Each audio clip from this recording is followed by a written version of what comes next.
Hello everyone, this is Professor Ozcan of the book. In this video I'm going to talk about how to solve 2D array problems. I'm gonna try to give you guys some guidelines you can use for different kinds of 2D array problems. Now the first one, we're gonna start with this question from the final exam to spring 2016. At this point, you can just pause and read the question. Okay, I don't want to waste video time for it. And I have already created everything up to number 5. And number 5 is the actual challenging part. The rest is constructors and instance variables, which I assume you guys are already comfortable with those. Actually, I do know that you guys are comfortable with those. So let's show, here's the code for the letter array class. And what we're asked to do is basically this class takes a string reads into string private instance variable, and then from there, let's say aspire to inspire, right? You have to create a 2D array, and for the 2D arrays, the first row you have to put the characters of the first word into the first row, and the characters for the second word into the second row, and third, and so on, right? And then you gotta print them out. Now the interesting part is how you're gonna get every single character of the word into the certain row, right? To be able to do that, first we need to break down the string. The string needs to be tokenized, like aspire needs to be one element, to has to be one element, inspire needs to be one element, and we gotta get rid of these white spaces. Now, I can think of a perfect method for that. I know you guys know it. It's the split method I'm talking about. So I'm gonna create a string array. Why a string array? Because the split method will return an array of strings. I'm gonna call this words equals split. Sorry, get line, not line, but line dot split. Now we have to pass in some kind of pattern in order to split this, so the compiler knows where we want to cut these words. That's going to be the pattern for the white space. Okay, you can do it this way too. It's gonna work as well, or this way. It's up to you in this one. Now, what happens when we do this? So let's say we're passing in aspire to inspire, right? Aspire to inspire is going to be our string line. What it's going to do is it's going to, let me go here. So we have the string words, it's in a string array. Let's put a triangle. It's going to have this. Aspire is going to be the first element, right? And then the second one is going to be 2, and then the last one is going to be inspire. Such an inspiring quote, aspire to inspire. And now we have to create our 2D array, right? I mean, we already have it, but we need to allocate memory first. So, but how do we know how many rows, how many columns, you know?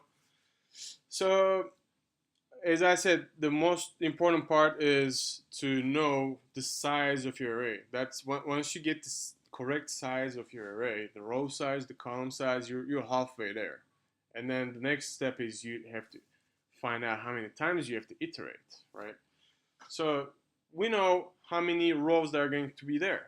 There's going to be 3 rows for this one because there are 3 words and each word fills up a column. Therefore, we know that there's going to be 3 rows. But how does the compiler know? So we have to tell it, hey, you got to allocate us enough columns. The number of rows should be equal to the number of words in the string word array. So char ch array, right, equals new word new character words dot length, right?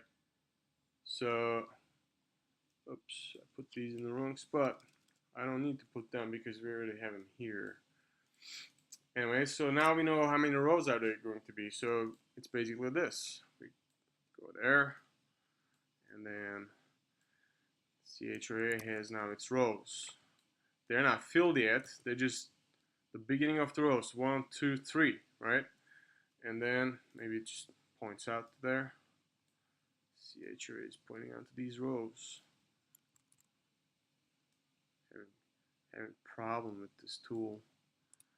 Anyway, you got what I mean. It's pointing out there. Now, but the compiler doesn't know how many columns each has to have. Like for this one, it has to have 6, right? And then for this, 2, for this 6 again. So we have to run a loop. How can we do it? We already took care of one dimension. The row dimension is good. So we need only one for loop to take care of the column dimension, right? For int I equals 0. Now the length is going to be ch array dot length. Remember, this would give us the length of the rows, whereas if you go with some number, it would give you the length of that column, right? But we want to iterate 3 times because we got 3 words. For 3 times, we're going to allocate memory for each of these rows, okay? Length and I plus plus. Now ch array I, so each column I is going to have a new character array that has words I dot length. Okay, so what does this, what will this do is it's going to read, oh, character array 0 is going to have words 0 dot column, and word 0 has 6 in length, so it's going to have 1,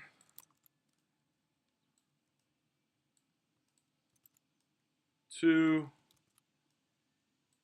1, 2, 3, 4, 5, 6 elements, right? Hate this. My array is kind of crooked. Anyways, and then it's going to read I1 is going to have words 1 dot length. Words 1 is 2. Its length is 2. So it's going to be like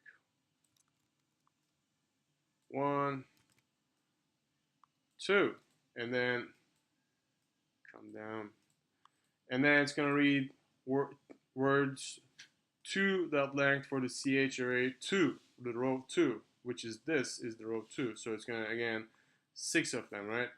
And then let's go. That's going to be my array. And then we have to write everything inside. And so this was how you allocated the memory for it. Have to figure out how many elements you have.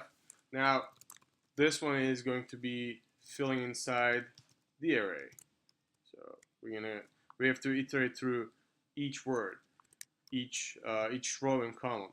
Ch array dot length I plus plus, and then another for loop inside.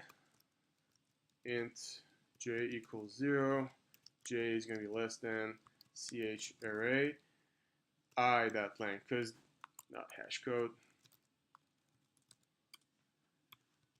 because j plus plus.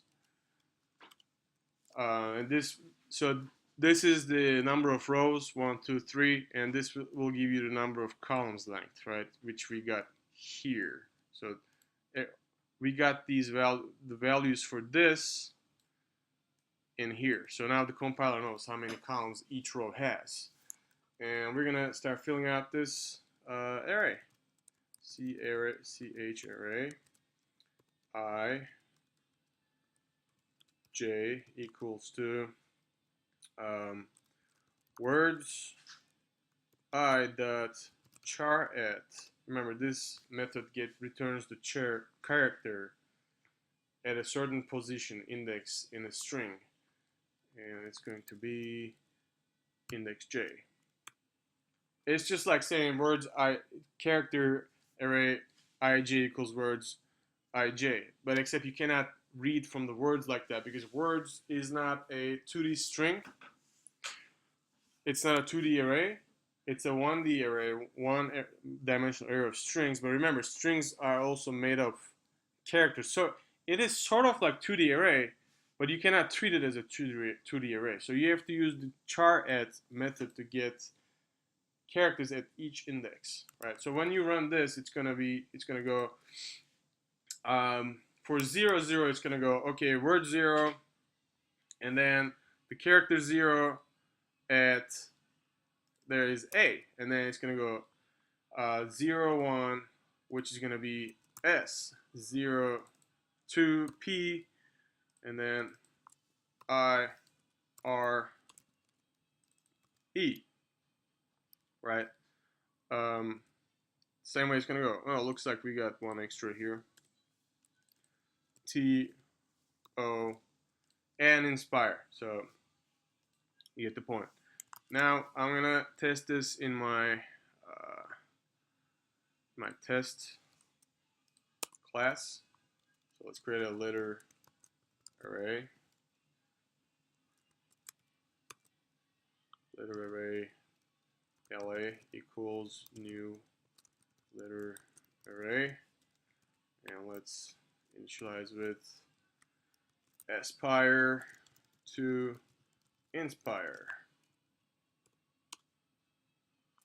Now LA dot create letter array and LA dot print letter array.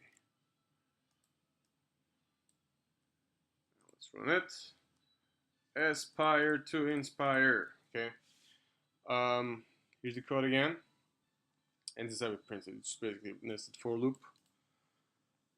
So yes, that's how you can get the exact size and how you can split words and assign the characters into the 2D array. I hope this video helped. See you guys on the next video.